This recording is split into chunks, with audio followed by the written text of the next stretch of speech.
Have you ever felt like you're doing everything right, but life just keeps throwing punches? You're trying to be a good person, working hard, being kind, but one bad thing happens after another. If you've ever been there, or if you're there right now, the story of a man named Job might speak to you in a profound way. It's a story that grapples with one of life's toughest questions. Why do good people suffer? Let's travel back in time to meet this remarkable man. The Bible introduces him in the very first verse of his book, Job 1:1. There was a man in the land of Uz, whose name was Job, and that man was blameless and upright, one who feared God and turned away from evil. This wasn't just his own opinion of himself.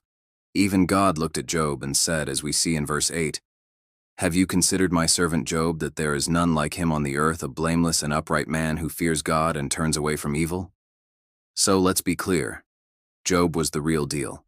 He had a great family, immense wealth, and most importantly, a deep and genuine relationship with God. He was, by all accounts, living a blessed life. And then, in a sudden, brutal whirlwind, it was all snatched away. He lost his livestock, his servants, his home, and in the most heart-shattering blow of all, every single one of his children. In a single day, his entire world collapsed. And if that wasn't enough, he was then struck with a painful, debilitating skin disease. Imagine the sheer shock and agony. One moment you have everything, and the next you're sitting in ashes, scraping your sores, your body in pain and your heart shattered into a million pieces. This is where the real drama of the story begins. Job's friends come to comfort him, but their comfort quickly turns into accusation. They operate on a simple, tidy formula. God is just. Therefore, if you're suffering this intensely, you must have done something terrible to deserve it. Just confess, Job, they insist. What secret sin are you hiding? For chapter after chapter, Job defends his integrity. He argues, he cries out, he questions. He knows he hasn't committed some great evil worthy of this level of devastation. He doesn't claim to be perfect, but he knows he's innocent of his friend's charges. He wrestles with God, demanding an explanation. He feels abandoned and unfairly targeted. He wants his day in court. He wants to plead his case before the Almighty. "Why me?" is the cry that echoes from his soul. He maintains his innocence, but the pain and confusion are overwhelming. He doesn't curse God, but he does curse the day he was born. He sits in the darkness, and the silence from heaven is deafening. His friends offer easy answers that don't fit his reality, and their words feel more like salt in his wounds than a soothing balm. Job is left alone with his pain and his questions, looking up at a sky that seems empty and indifferent. And then, after 37 chapters of human argument and debate, the silence is broken. But the answer Job gets is not the one he, or anyone, was expecting. God finally speaks, not with a legal explanation or a list of reasons, but out of a whirlwind. This is where we come to chapters 38 through 41, one of the most breathtaking passages in all of literature. God doesn't start with, "Okay, Job, here's why this happened." Instead, he starts with a question of his own. "Where were you when I laid the foundation of the earth? Tell me, if you have understanding." And from there, God unleashes a torrent of questions that put everything into perspective. He takes Job on a virtual tour of creation. He asks Job about the dawn, the seas, the storehouses of snow and hail. Can Job command the morning? Does he know where the light comes from? Can he bind the chains of the Pleiades or loose the cords of Orion? God talks about the wild animals, the mountain goats, the wild donkeys, the powerful ox. Does Job provide food for the lioness? Does he give the horse its majestic strength? He describes the hawk soaring by Job's wisdom and the eagle making its nest on high. Then God dives deeper into the realm of the mysterious and untamable. He describes two incredible creatures, Behemoth, a mighty grass-eating beast with bones like tubes of bronze, and Leviathan, the terrifying sea creature, impervious to weapons, breathing fire, a king over all the proud. What's the point of all this? God isn't trying to bully Job into submission. He's expanding his perspective. He's showing Job that the universe is infinitely vast, complex, and wild, and it doesn't revolve around human understanding or comfort. God is demonstrating that He is actively and intimately governing a cosmos so intricate and powerful that Job's human mind can't even begin to comprehend it.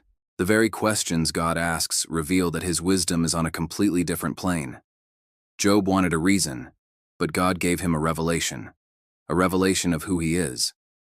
Faced with this overwhelming display of God's majesty and wisdom, Job's arguments and demands just dissolve. His perspective shifts dramatically. He was so focused on his own suffering and his own case that he lost sight of the sheer grandeur of the one he was questioning. After the first part of God's speech, Job's response is one of complete humility. In chapter 40, verse 4, he says, "Behold, I am of small account. What shall I answer you? I lay my hand on my mouth." All his arguments, all his confident declarations of innocence, they all seem so small now. He has nothing left to say. He's been silenced, not by a threat but by awe. He realizes he has been speaking about things far beyond his understanding. But God isn't finished. He continues his speech describing the mighty Leviathan, reminding Job that if he can't even stand before one of God's creatures, how can he possibly stand before God Himself and demand answers? It's the final piece of the puzzle for Job. It's not about finding a neat, logical reason for his pain. It's about trusting the character of the one who is in control of everything, from the smallest snowflake to the most fearsome beast. This brings us to Job's final transformative confession in chapter 42, verse 5. This is the climax of his spiritual journey. He says, "I had heard of you by the hearing of the ear, but now my eye sees you." What a powerful statement. Before, his faith was based on what he'd been told, on tradition, on second-hand knowledge. It was a good faith, a strong faith, but it hadn't been tested in this fire. Now, after walking through the deepest valley, after wrestling with God face to face, he knows God in a way he never could have before. He has moved from knowing about God to knowing God. His suffering, as terrible as it was, became the doorway to a deeper, more authentic, and more profound intimacy with his Creator. He saw God's power, wisdom, and sovereignty in a way that made his questions about his own circumstances seem insignificant. And this is where the story takes its final, beautiful turn. The book tells us that after Job prayed for his friends, the very friends who had wrongly accused him, the Lord restored the fortunes of Job. This is Job 42, verse 10. And He didn't just restore them. The Bible says God gave Job twice as much as he had before. He was blessed with a new family, 10 more children, and his daughters were known as the most beautiful in all the land. He lived a long, full life, seeing his children and his children's children. So what's the ultimate takeaway from Job's incredible story? The book doesn't give us a simple answer to the problem of suffering. In fact, it rejects the simple answers. What it gives us is something far more valuable. A picture of a God who is big enough, wise enough, and good enough to be trusted, even when we can't see the reasons. It teaches us that sometimes the goal isn't to get an explanation for our pain, but to get a bigger revelation of God in our pain. Job's journey shows us that it's okay to ask hard questions. It's okay to cry out to God in our confusion and grief. But it also shows us that true peace is found not in understanding our circumstances, but in surrendering to the one who holds all circumstances in His hands.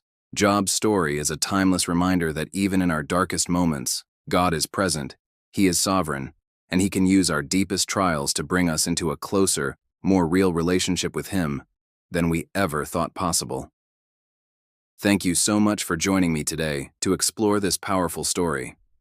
If it resonated with you, I would love it if you would like this video and subscribe to the channel for more content like this. May you find strength and hope in your own journey. See you next time, and God bless you.